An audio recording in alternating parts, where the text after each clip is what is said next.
10 গুণ মূল্য আদায় করবো ইনশাআল্লাহ। এই যে আমাদের এক একটা ভাই, এক একটা বোন, এক একটা আমাদের শিশু, এদের এক একটা রক্তের, মাজলুমদের রক্তে 10 গুণ চড়া মূল্য আদায় করবো ইনশাআল্লাহ।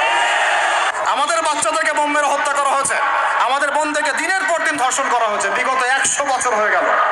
আর আশপাশে অনেক মুনাফিক বসে আছে, এরা টু শব্দ পর্যন্ত করতে পারে না। ধিক তোমাদের রাজতন্ত্রের উপরে, তোমাদের ক্ষমতার উপরে ধিক্কার জানাই আমরা। যেই ক্ষমতা নিয়ে তোমরা ইহুদিদের বিরুদ্ধে দাঁড়াতে পারো না, এই ক্ষমতার উপর আমরা ধিক্কার জানাই। ইমামুল মাহদী যখন আসবেন এবং ঈসা ইবনে মারইয়াম যখন আসবেন, ইনশাআল্লাহু তাআলা এই গোড়ার তাগুতি শক্তির কোনো অস্তিত্ব এই পৃথিবীতে থাকবে না ইনশাআল্লাহ। আমরা এটাও জানি 80টা পতাকা একত্রিত হবে। কতটা? 80টা পতাকা একত্রিত হয়ে মুসলমানদের বিরুদ্ধে তারা যুদ্ধ করবে।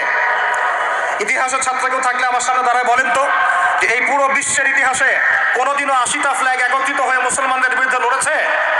হয়েছে এই ঘটনা কখনো? তার মানে হয় বর্তমানে হবে অথবা ভবিষ্যতে হবে। আর আপনাকে যদি জিজ্ঞাসা করি এটা কাদের দ্বারা সম্ভব, পুরো বিশ্বের 80টা ফ্ল্যাগকে একত্রিত করা কাদের দ্বারা সম্ভব? আপনার বিচক্ষণতা থাকলে, খিদির যদি আপনি হয়ে থাকেন, আপনি বুঝতে পারবেন কাদের দ্বারা সম্ভব। এখন এটা হলো জিওপলিটিক্যাল অবস্থা। তবে ওইখানে যে ওদের মধ্যে সবাই এক তা নয়, ওদের মধ্যেও